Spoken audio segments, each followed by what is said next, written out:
Sehr geehrte Frau Bundeskanzlerin, Secretary Kissinger, Secretary Kerry, Mrs. Byrd, Excellencies, Ministers, Members of Parliament, friends and supporters of the American Academy in Berlin, ladies and gentlemen, I warmly welcome each and every one of you to the award of the Henry A. Kissinger Prize at, because of the season, Schloss Charlottenburg, rather than in a cozy tent at the Hans Arnold Center of the American Academy on the Wannsee. More than 20 years ago, Werner Weidenfeld, then government coordinator for German-American cooperation, published a short book called Kulturbruch mit Amerika, das Ende der transatlantischen Selbstverständlichkeit. Cultural Break with America, the End of Self-Evident Transatlantic Truths. Among Weidenfeld's proposals for dealing with the cultural break was creation of a transatlantic community of learning.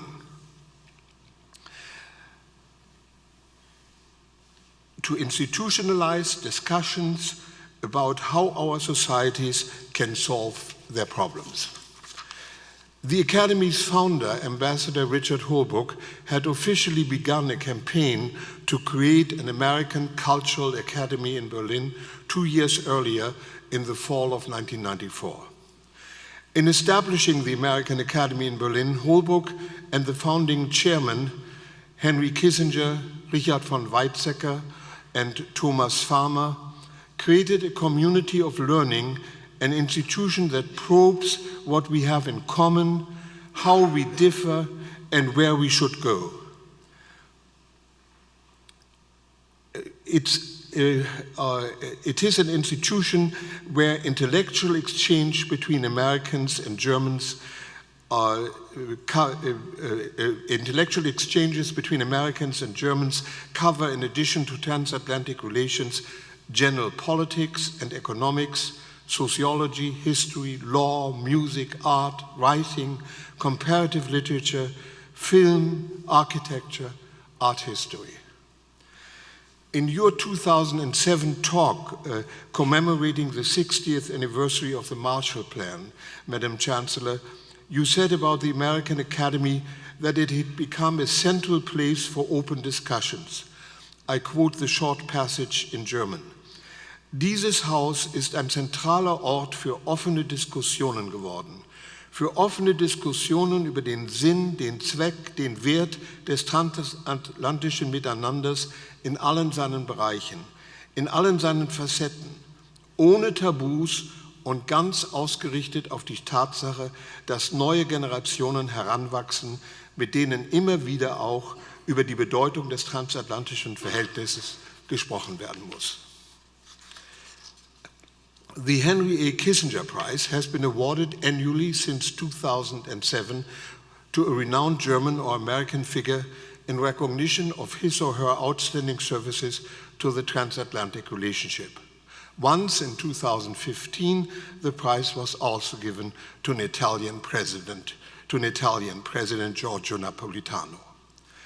The American Academy recognizes Dr. Kissinger as founding chairman. We should also call him traveling founder, since Dr. Kissinger has attended every Kissinger Prize event since the first prize was bestowed on Helmut Schmidt in 2007.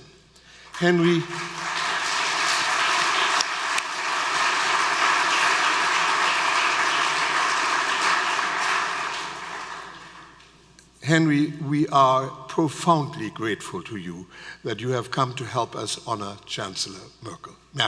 Entschuldigen Sie, Frau Kanzlerin, das ist schlecht, wenn man sowohl Englisch wie Deutsch spricht.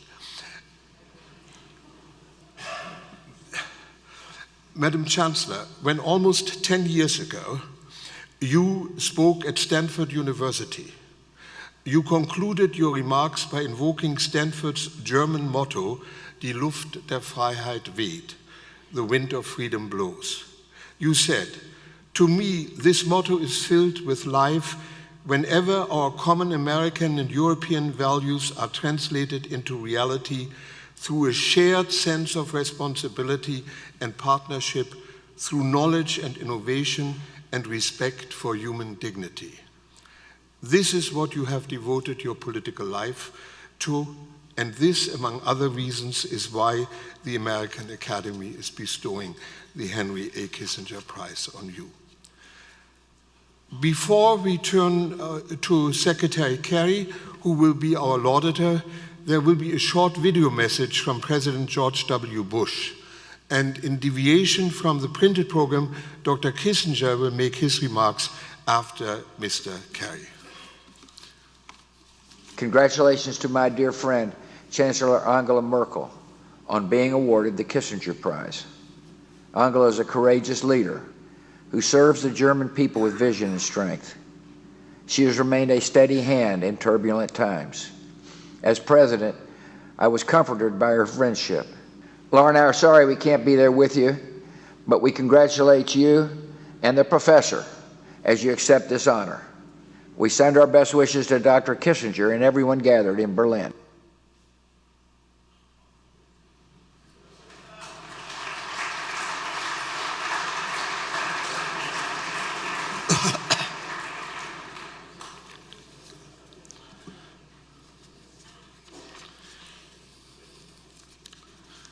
It was short, but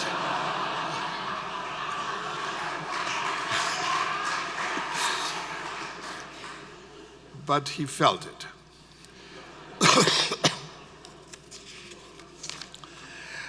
Secretary Kerry, we are very obliged to you that you have agreed to come and to speak about Chancellor Merkel. John Kerry served as the 68th US Secretary of State from 2013 to 2017, following nearly 3 decades as the representative of Massachusetts in the Congress, serving also in this time as the chairman of the Senate Foreign Relations Committee. As the Carnegie Endowment for International Peace said when in 2017 it appointed Mr. Kerry visiting distinguished statesman, Kerry remains one of the most respected voices in American public life and on the world stage, an individual the New York Times described as America's Mr. Diplomacy. As Secretary, John Kerry played a major role in bringing about the 2015 Iran nuclear deal and the 2016 Paris Agreement on climate change.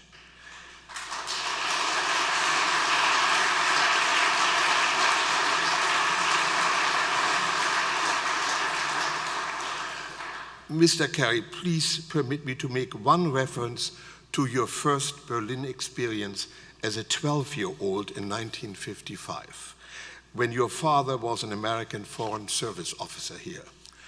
John Kerry tells the story how, on a trip to Berlin from his boarding school in Switzerland, he made a bicycle trip to East Berlin with a diplomatic passport that he had gotten when he was 11. I quote, "I felt a little scared. I felt this ominous darkness, this gray, very few cars, not a lot of people running around, less bustle than there had been in the western side.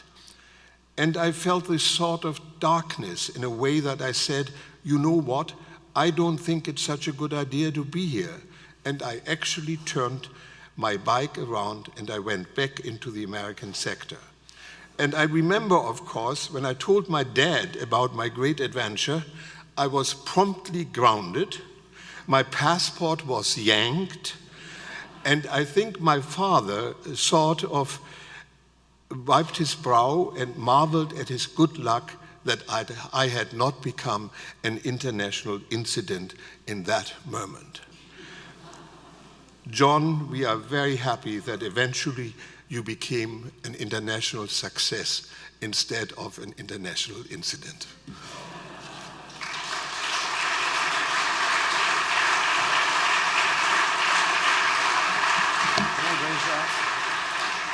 Will this go up?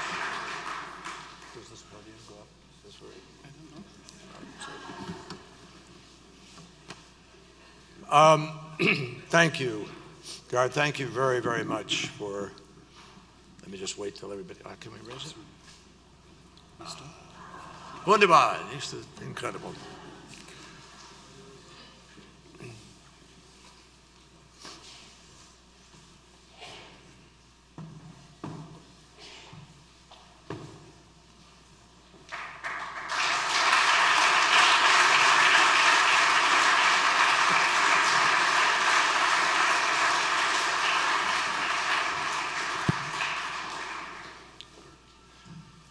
Thank you very much, ladies and gentlemen, distinguished guests all, Chancellor Merkel, Secretary Kissinger.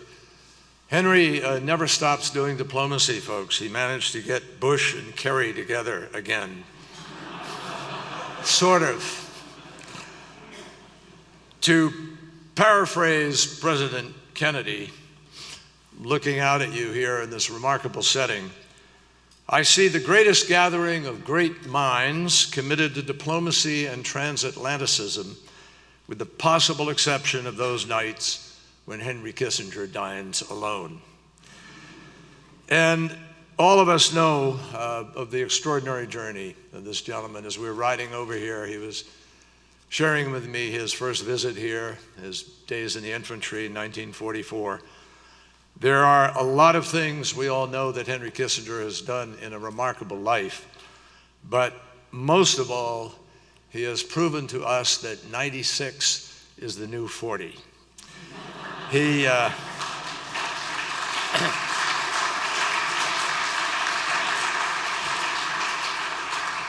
And he is so prolific an author, as all of us know, very few with such quality so much. After wowing us on diplomacy, and then with the White House years and then crises, I understand now he is working on Henry Kissinger, the first 100 years. There's another chapter, folks. And how amazing to be here in this really remarkable palace, the Charlottenburg Palace. And this room, I gather, is called the Orangerie Room, the Great Orangerie Room, which leads me to believe that Donald Trump believes it's named after him. But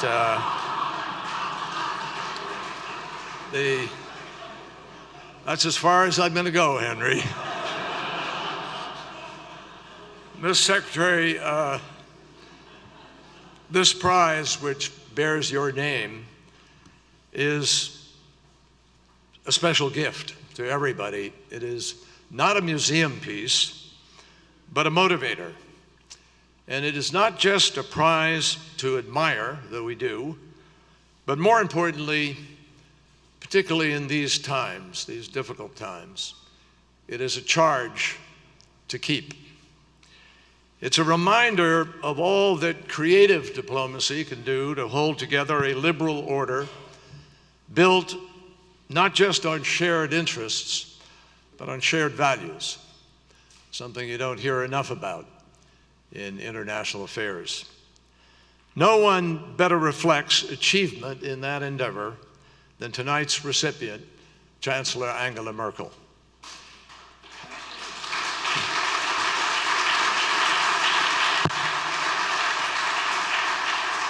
And parenthetically, I want to say how great it is to celebrate a leader who doesn't tweet.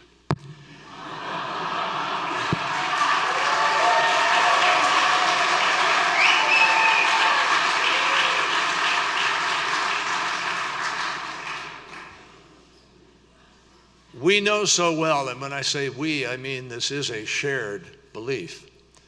Americans and Germans and Europeans know so well that Chancellor Merkel has set a bar, the bar currently, for courage, determination, and boldness in the first decades of this century, much in the way that Chancellor Kohl did in the final decades of the last one.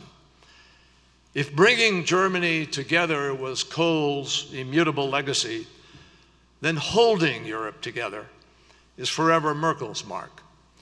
a defender of the liberal order, always pointing to her compass for a more peaceful, prosperous, and sustainable future, no matter what the odds, no matter what the obstacles.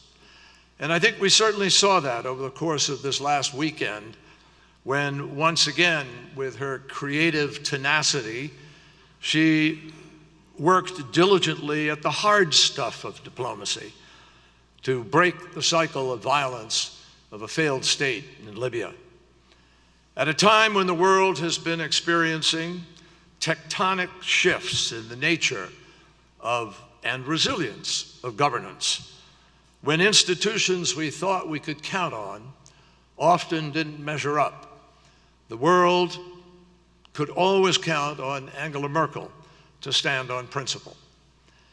This prize celebrates not just her principled pledge to each year inspire and enlist European nations to do the same at a time when doing so required political courage.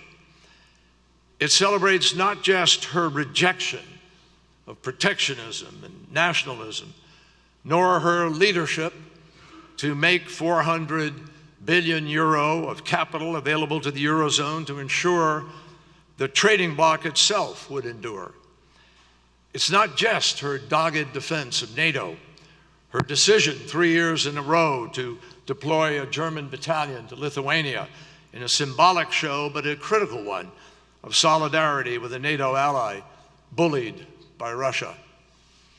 More than any one act, it is Chancellor Merkel's abiding conviction that we celebrate, her steadiness, her credibility, her commitment to an ideal that must endure, her constant example and reminder that what's at stake in Europe is not just a shared marketplace for the sale of goods, but a refusal to give in to those who believe or hope the Western experiment itself belongs to yesterday, and that we should give in to a new autocratic and unilateral age.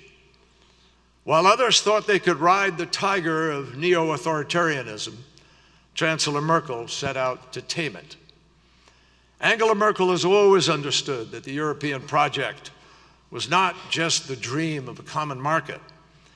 It was also the dream of forever stopping Europeans from killing each other. And today, the disruptors and dividers may be working overtime, are working overtime to pull things apart. But this prize makes it clear that we stand with Chancellor Merkel, who proved that pulling together is what has worked, it is what is working, it is what we must keep working tomorrow in order to solve the extraordinary array of global challenges. It is only fitting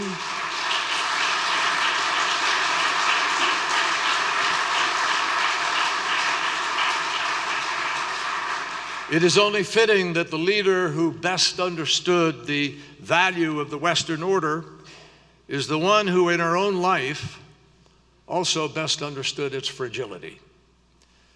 Perhaps this continent's stability over the last 75 years has dulled too many memories and allowed the current world order to be taken for granted. But decades ago, for families like Angela Merkel's and mine and millions of others, everything felt uncertain. As a young boy, as has been referenced, my family did live here in a then divided city of Berlin. I arrived in Berlin in 1954, the very same year the Chancellor was born. We grew up smack in the middle of the Cold War. And I'm glad I have those memories.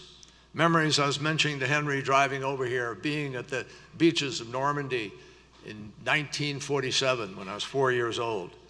I am glad I have those memories, and I mention them tonight because, like most in my generation, our generation for many here, I developed early a visceral understanding of how close the world came to calamity, to utter calamity, and how essential allies and alliances dedicated to order and openness, democracy and decency really were not just to avoid the tipping point, but to putting the world back together again and making sure that never, never again would we come so close to an intolerable alternative. We were all blessed to be given a new world by a greatest generation.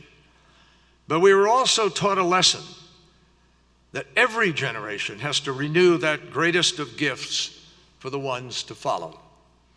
For Angela Merkel, this lesson wasn't academic. It was personal.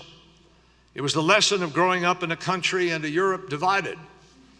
And after seeing one wall fall, she did not enter politics to see others built in its place. She has governed knowing always that today's world order didn't just emerge out of the blue, but was built over time and out of necessity by free nations that knew too well what happens when aggression goes unchecked, when there is a reluctance to promote and uphold democratic values like human rights and respect for the rule of law. The security alliances that exist today, the multilateral organizations, the rules-based economic system, all of it was painstakingly built to stabilize the world after a global conflagration and to apply the lessons of history so we might prevent such a fire from erupting again. And Chancellor Merkel has made it work again and again. She made it work because she knew this is not the time to break apart. She made it work because she knew the same principles and values that united us in triumph over chaos in the 20th century are just as relevant and compelling today, if not more so. My friends, Angela Merkel would be the first to tell us the real meaning of tonight is that we have an obligation to do more than celebrate her. We have a responsibility to do as she did so effectively. She knows that finding the path forward is not automatic. There is no automatic pilot for democracy. Nostalgia alone is no antidote to the great difficulties we face today. We must provide a tangible, viable alternative, one that is not theoretical. Do that, and there is no reason to be afraid of the future. In fact, there is every reason to be confident. Today, we see a very different picture from the world Angela Merkel and I were born into, and she has contributed so significantly to that fact. When we look across the Atlantic from either direction, we see a vast community, more than 1 billion free men and women, advocating each day on behalf of democracy, equal opportunity, freedom of speech, freedom of thought, freedom of religion, environmental preservation, respect for the fundamental rights and dignity of every human being, and earnestly desiring for themselves and for all people the blessings of peace. Angela Merkel is the first to know and acknowledge that we have our work cut out for us. Yes, we do.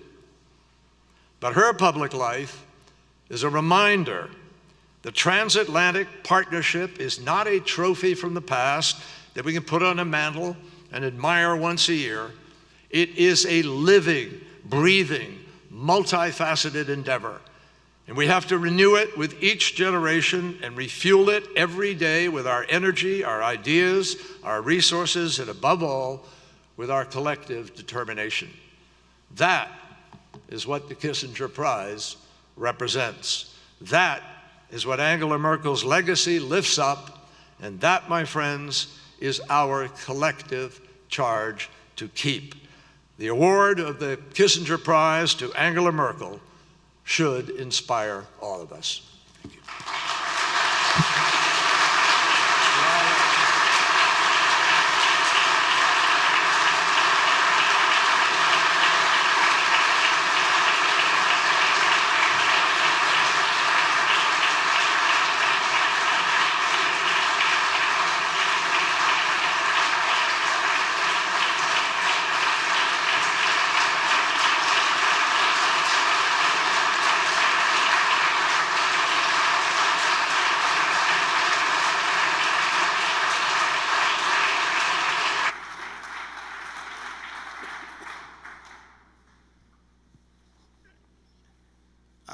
Part of the tradition of the Kissinger Prize is that before I speak in English, I say a few words in German to show that even though I left here 81 years ago, Germany still remains an extension of my life.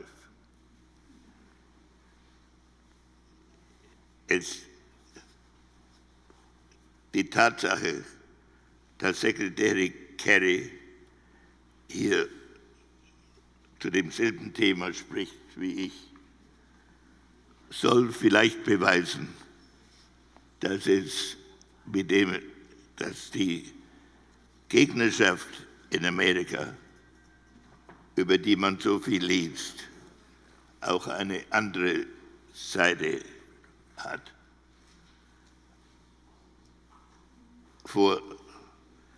Während ich Security Advisor für Präsident Nixon war, demonstrierte Secretary Kerry einige Male vor meinem Büro. Aber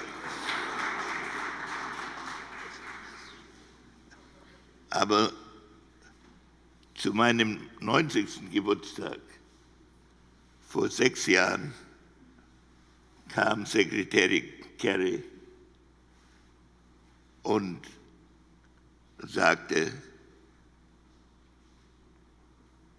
es wäre vielleicht besser gewesen, wenn er ins Weiße Haus gegangen wäre und er und ich dieses Problem diskutierten und nicht als Gegner auftraten. Seitdem ist meine Verbindung mit Secretary Kerry sehr eng.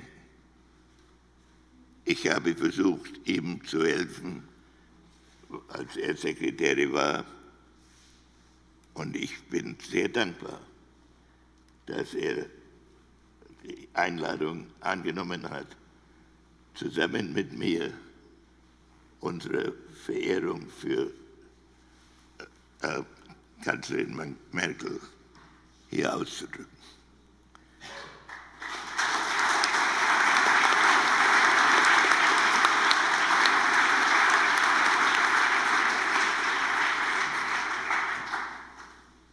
I'll summarize it in English for those who don't understand the Franconian accent.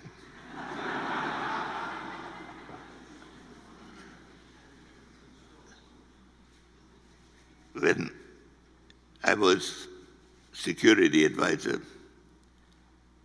Secretary Kerry was one of the best-known demonstrators outside my office. As the years went by, we began to appreciate the cooperative capacities. And he came to my 90th birthday party as Secretary of State to say that it might have been better if at that time he had gone into the White House and sat down with me for a discussion. It was a noble gesture, and it has characterized our relationship ever since as well as before. So thank you, Mr. Secretary. And I will now turn to the subject of this evening. I met Angela Merkel at the very beginning of her political career. She had just been appointed Minister for Women and Youth in the German government that had been formed after the first free election in what was then called the disintegrated German Democratic Republic.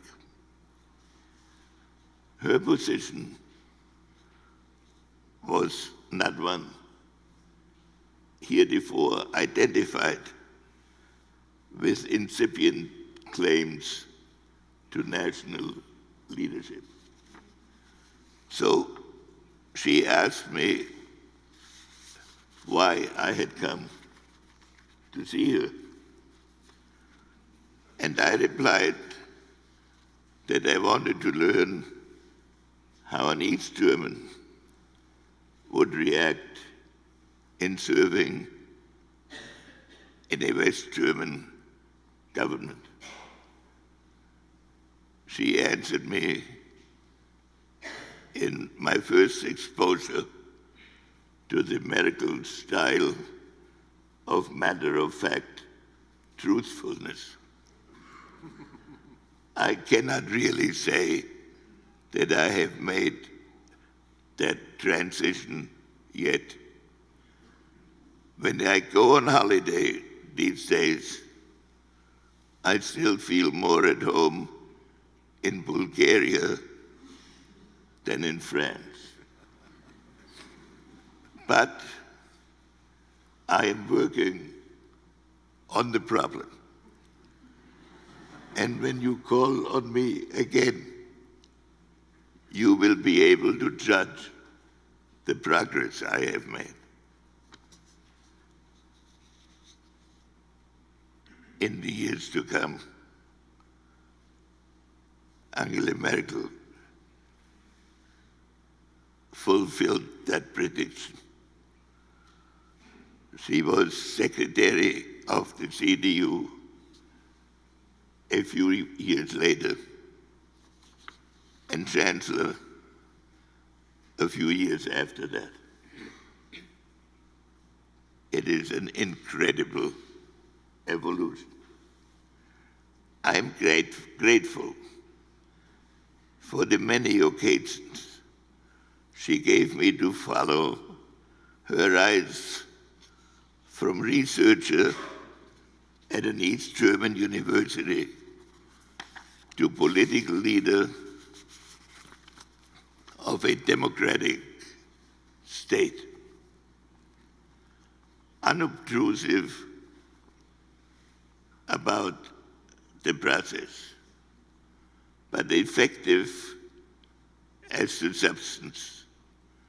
She worked for economic and social reforms that would make Germany increasingly competitive within Europe and Europe more competitive internationally. And she had to deal simultaneously with crises emerging outside of Germany that had global significance, such as the refugee problem and the European debt crisis.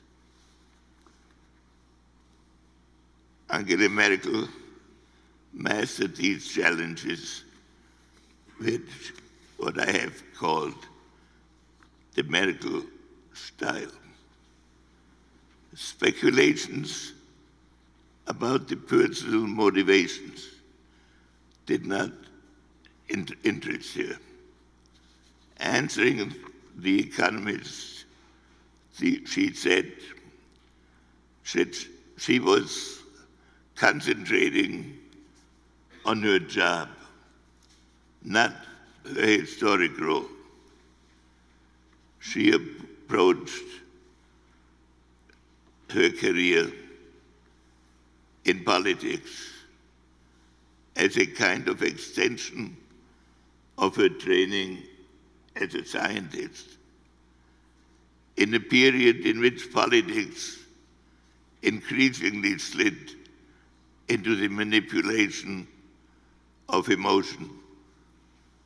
Angela Merkel insisted on careful analysis of the substance of the problem and to substitute thought for emotion. She made reflection rather than rhetoric her leadership style. Analysts discussed the relation of this style to idealism. In fact, her historic role was made more significant by the absence of histrionics.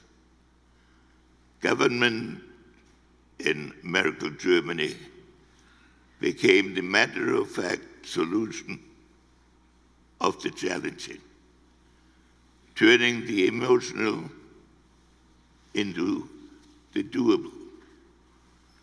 It was the idealism of the practical, the charisma of performance.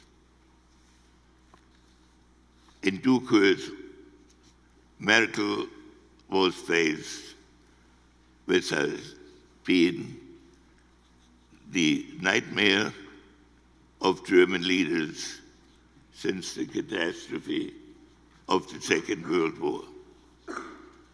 The possibility that Germany would again be propelled into a central role in international affairs so soon after the traumas of its internal challenges and conduct of the war.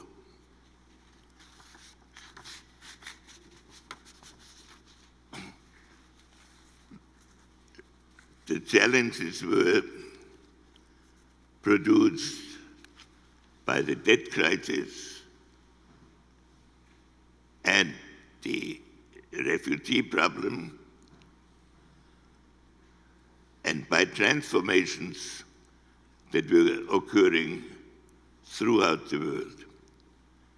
Indeed, for the first time in history, upheavals are occurring simultaneously in different regions of the world and for different causes, so that it is difficult intellectually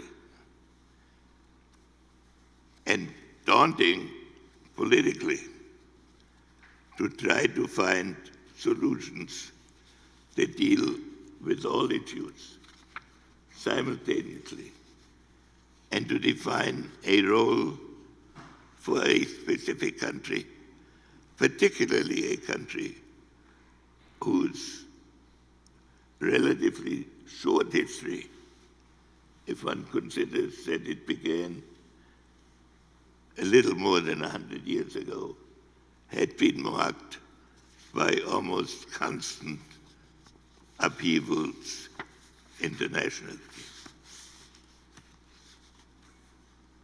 This cannot be the occasion to discuss the details of the various issues in which Germany had to relate itself to international challenges. But it may be an occasion to say a word about the specific German-American aspect of it. Germany and America encountered each other at the end of the Second World War at diametrically opposite periods of their evolution.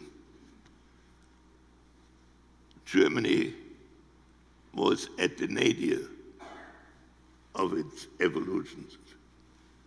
and America was at its apex.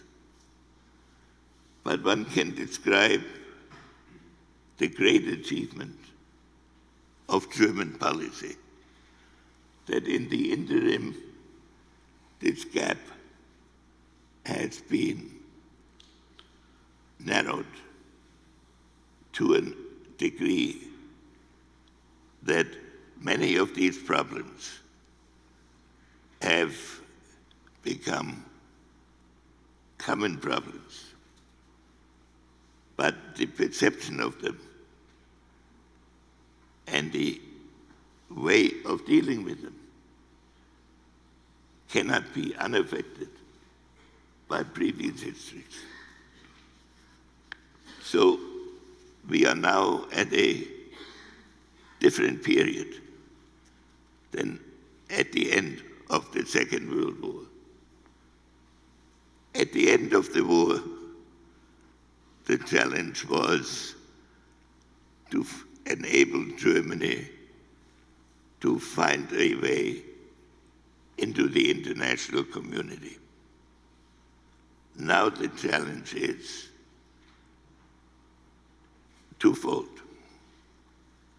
It has become a global challenge and no longer a purely European problem. And it has to be dealt with in a manner that a substantial part of humanity can share in its solution. For those of us who were brought up on conceiving foreign policy largely as a foreign threat, the new question is whether what we face is also an Atlantic challenge, or is the Atlantic relationship confined to the issues that first brought it about? I mention this because this will be the underlying issue, regardless of what happens in specific elections. And it must be conceived as a partly philosophical problem. Because as one looks at a future in which purely national divisions dominate this discussion, one has to ask oneself, one can envisage a moment where America shrinks itself into an island power at the confluence of the Atlantic and Pacific worlds, and Europe becomes a projection of Eurasia and a target of quarrels that have historical but no immediate problems. This will be the challenge of the future. But Angela Merkel gives us an assurance that in her conduct, which has been a commitment to true transatlantic partnership, perceived on a global basis, as she has repeatedly reaffirmed, Germany does well when Europe does well, and damage to either means misfortune for both. Chancellor Merkel's commitment to the Atlantic Partnership and to Germany's commitment to global responsibilities has been unwavering. She has been steadfast in overcoming the inevitable disputes between entities that are themselves in a process of transition, and to act as a kind of conscience in these efforts. We are all grateful to her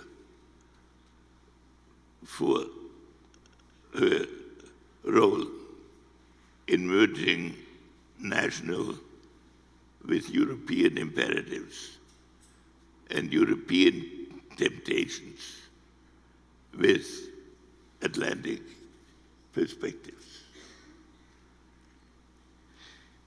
At a recent meeting,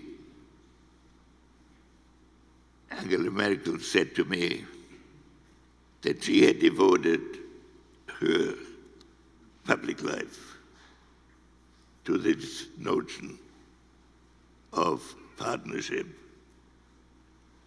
and that she was becoming a little lonely as these partnerships seem to fray. So I would say it's the obligation of all of us, since she will be with us for an indefinite period, that she not feel too lonely. So it means a great deal to all of us gathered here that we can pay respect to you tonight for what you have done for your country, for democracy, for transatlantic and international cooperation. And above all, we want to thank you for demonstrating the possibility of thoughtful, decent, and long-term government. Thank you very much.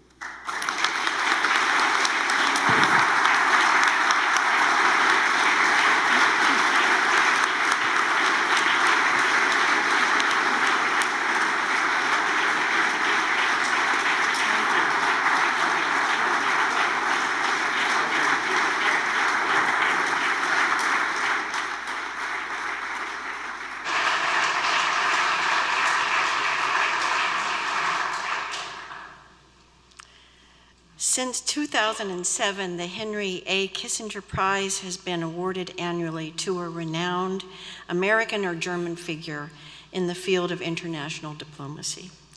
Past recipients include Chancellor Helmut Schmidt and Helmut Kohl, President George H.W. Bush, and Senator John McCain. This year, the trustees of the American Academy in Berlin are proud to honor Chancellor Angela Merkel. The prize recognizes Chancellor Merkel for her outstanding moral and political leadership in her more than 3 decades of public service, her principled policies for shaping a resilient European Union, and her strong support for the transatlantic alliance. Chancellor Merkel has greatly contributed to Germany's partnership with the United States, working with 3 presidents to preserve and promote the transatlantic relationship as the cornerstone of Germany's and Europe's foreign policy.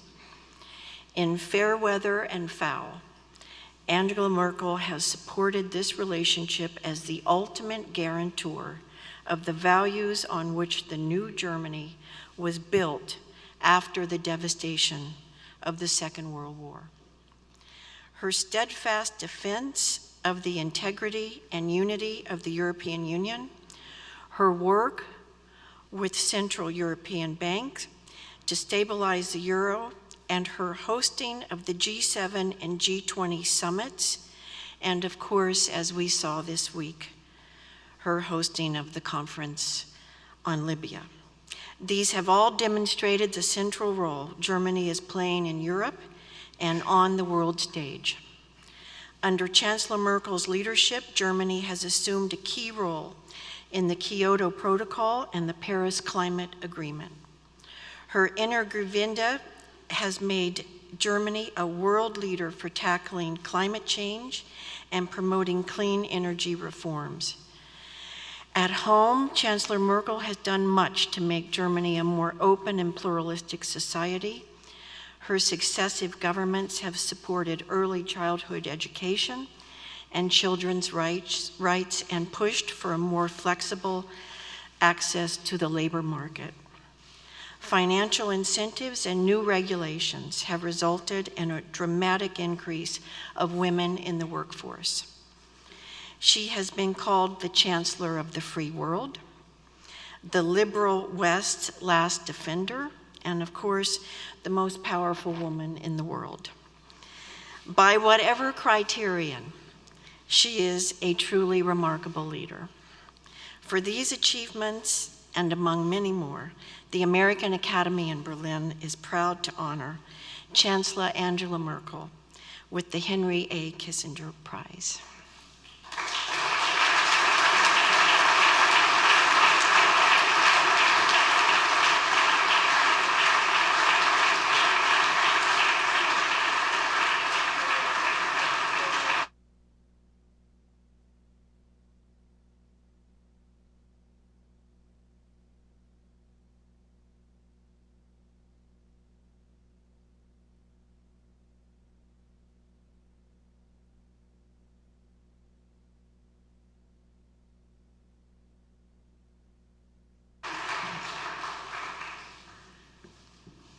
Ja, sehr geehrte Gäste, aber vor allem natürlich lieber Henry Kissinger und lieber John Kerry, natürlich auch Herr Caspar.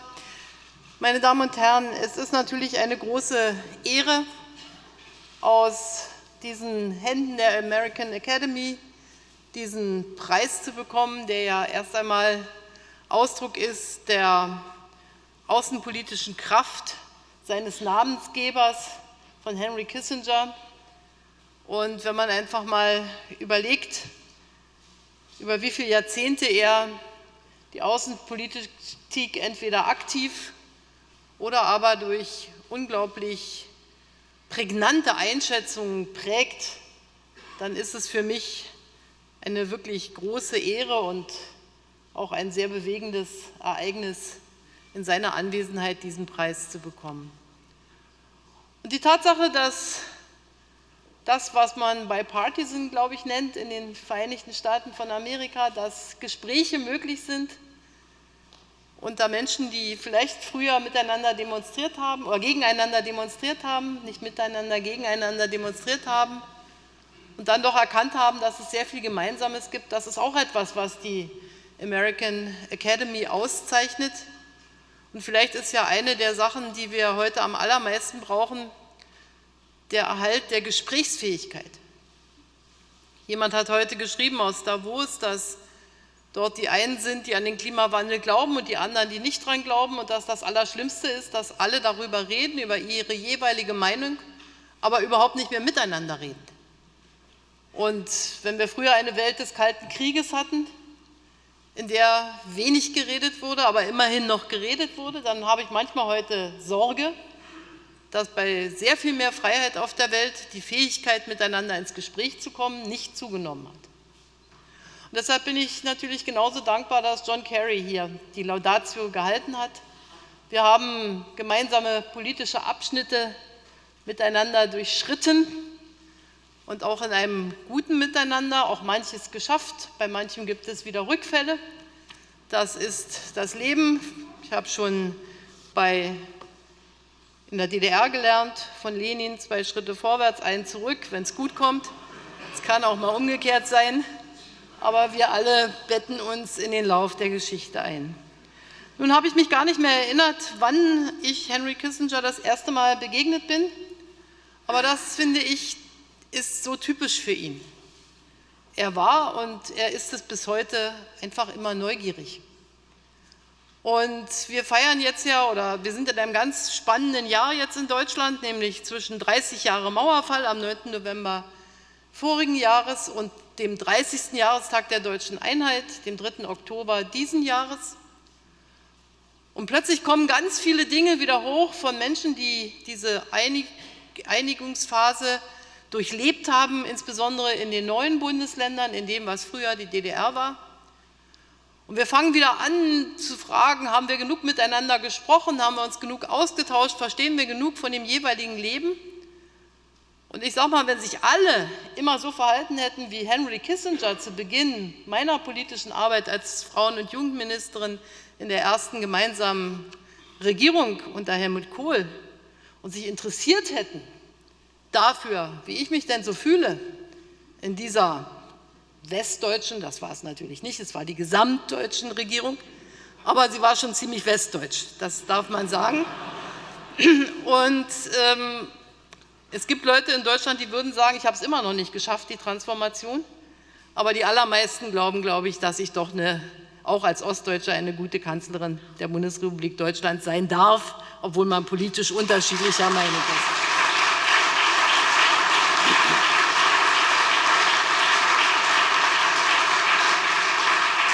Und nun haben sich ja die Dinge sehr gewandelt in den letzten 30 Jahren, denn damals gab es ja ein transatlantisches gemeinsames Verständnis, dass die deutsche Einheit nur deshalb stattfinden konnte, und davon bin ich zutiefst überzeugt, dass die Freiheit, die Demokratie in ganz Europa nur siegen konnten, weil es viele standhafte Menschen vorher gab, die gesagt haben, wir werden nicht um des lieben Friedens willen irgendein Appeasement machen, sondern wir werden für Freiheit und Demokratie und Frieden eintreten. Das war Konrad Adenauer als der erste Bundeskanzler, das war Helmut Kohl, als er Erich Honecker empfangen hat, kurz vor dem Fall der Mauer, und das waren vor allen Dingen die Präsidenten der Vereinigten Staaten von Amerika, das war George Bush Senior, und ich habe mich natürlich auch gefreut, von George Bush Junior heute noch ein kleines Grußwort zu bekommen. Wir waren nicht immer eine Meinung, als es zum Beispiel um die Frage NATO, Ukraine und Georgien ging, hatten wir harte Kämpfe, aber nichtsdestotrotz, auch da haben wir sehr eng zusammengearbeitet. Und damals war sozusagen, dies schien, als wäre die Welt nun auf dem Pfad zu mehr Freiheit, zu mehr Demokratie, zu mehr Menschenrechten. Und davon waren wir alle erfüllt, und das hat auch die transatlantische Partnerschaft in den ersten Jahren sehr belebt. Dann kamen aber die großen Herausforderungen, weil sich die Welt doch nicht als Ganzes so verhalten hat, wie man sich das vielleicht erhofft hatte, und wie das manche schon in voreiligen Büchern vom Ende der Geschichte beschrieben hatten. Und es begann eigentlich auf dem westlichen Balkan, als Deutschland sich entscheiden musste, in mehr Verantwortung zu gehen. Das hat waren wir herausgefordert, dann aber auch die rot-grüne Regierung unter Bundeskanzler Schröder. Es kam der Irak-Konflikt, der die Europa gespalten hat, der die NATO gespalten hat. Und wenn man ganz ehrlich ist, dann hat Deutschland sehr viel mehr Verantwortung übernommen, aber wir haben gemeinsam in der transatlantischen Partnerschaft auch festgestellt, dass wir bei weitem noch nicht da sind, dass alle auf der Welt unsere Werte teilen, sondern dass es sehr, sehr viele gibt, die ganz andere Vorstellungen haben, wie das sein muss. Dass das die Gefahr in sich birgt, dass sich jeder wieder auf sich zurückzieht und sagt, jetzt muss ich mich mal erstmal um mich selber kümmern, weil sich die Welt nicht so gut und so leicht verbessern lässt, wie wir uns das vielleicht gedacht haben. Das darf uns vielleicht jetzt auch nicht verschrecken. Aber ich glaube schon, dass wir 75 Jahre nach dem Ende des Zweiten Weltkrieges aufpassen müssen, dass wir nicht vieles, was mühselig aufgebaut wurde und was sich vielleicht nicht so schnell zum Ideal entwickelt, wie wir dachten, nämlich all die multilateralen Institutionen, dass wir das nicht zerschlagen, sondern dass wir das hüten und pflegen, weil uns bis jetzt, davon bin ich zutiefst überzeugt, noch nichts Besseres eingefallen ist. Und natürlich ist es auch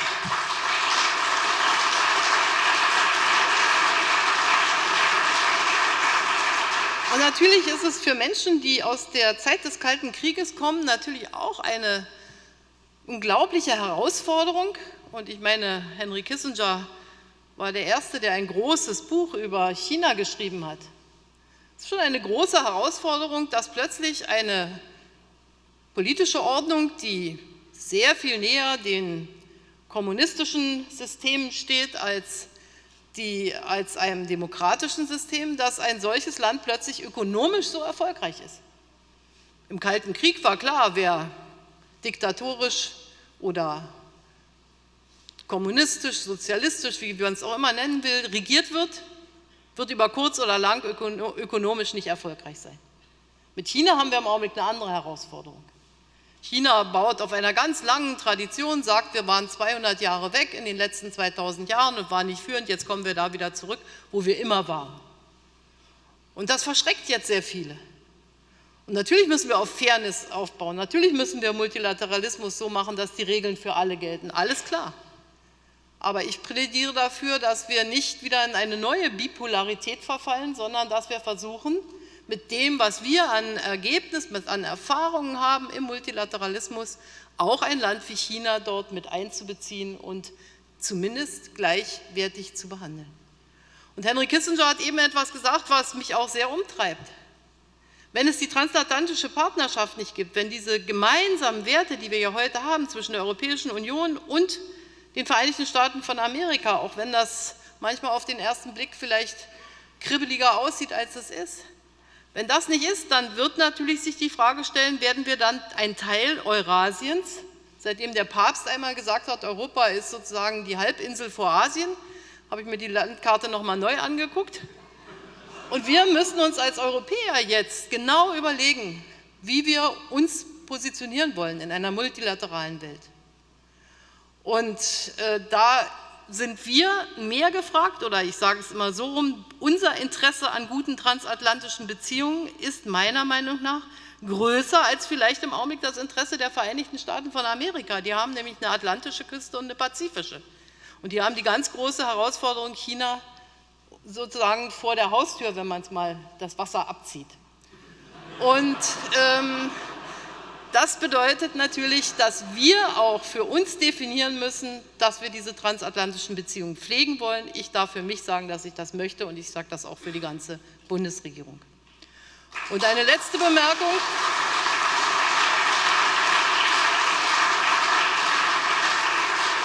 Wenn wir uns weiter verstehen wollen in dieser sehr viel multilateraleren Welt, dann müssen wir uns jeweils auch unsere territorialen, geografischen Herausforderungen anschauen. Ich sage manchmal scherzhaft, die Vereinigten Staaten von Amerika haben es ja im Grunde leicht. Sie haben im Norden eine Grenze zu Kanada, zu einem demokratischen Land. Sie haben links und rechts 2 Ozeane mit weiten Strecken, die man überwinden muss, und nur eine Südgrenze, an der auch die Frage des Flüchtlingsproblems zum Beispiel eine Riesenrolle spielt. Und da ist es auch interessant, dass wir darüber uns unterhalten, wie können wir das am besten in den Griff bekommen. Dass ich kein Freund von Mauern bin, versteht sich biografisch. Und ich glaube, wir müssen zum Schluss immer auch eine Balance des Zusammenlebens und eine Entwicklungschance auch für unsere Nachbarn finden. Wenn Sie sich vor Augen führen, was wir Europäer vor der Haustür haben, dann sieht die Sache ziemlich herausfordernd aus. Da haben wir Russland, dahinter kommt gleich China. China und Russland rücken auch zusammen. Und dann haben wir vor allen Dingen die europäische Außengrenze. Die Außengrenze der Europäischen Union ist eine Mittelmeergrenze. Die grenzt an Afrika, die grenzt an die Türkei, die grenzt an den Irak. Wenn ich die NATO-Grenze nehme, dann kommen da Irak und Syrien und alles, was die Welt im Augenblick an dramatischen Konflikten bereithält. Und das beunruhigt uns natürlich auch. Und jetzt müssen wir überlegen, wie wir mit diesen Herausforderungen klarkommen. Und da glaube ich nach wie vor, kann ein gutes transatlantisches Verhältnis in unserem ureigensten Interesse sein. Und deshalb werde ich mich, wo auch immer, noch eine Weile als Bundeskanzlerin und dann auch weiter für gute, intensive, wertegebundene transatlantische Beziehungen einsetzen. Und diese Medaille, diese Auszeichnung ermutigt mich in dieser Arbeit. Herzlichen Dank, dass Sie mir das überreicht haben.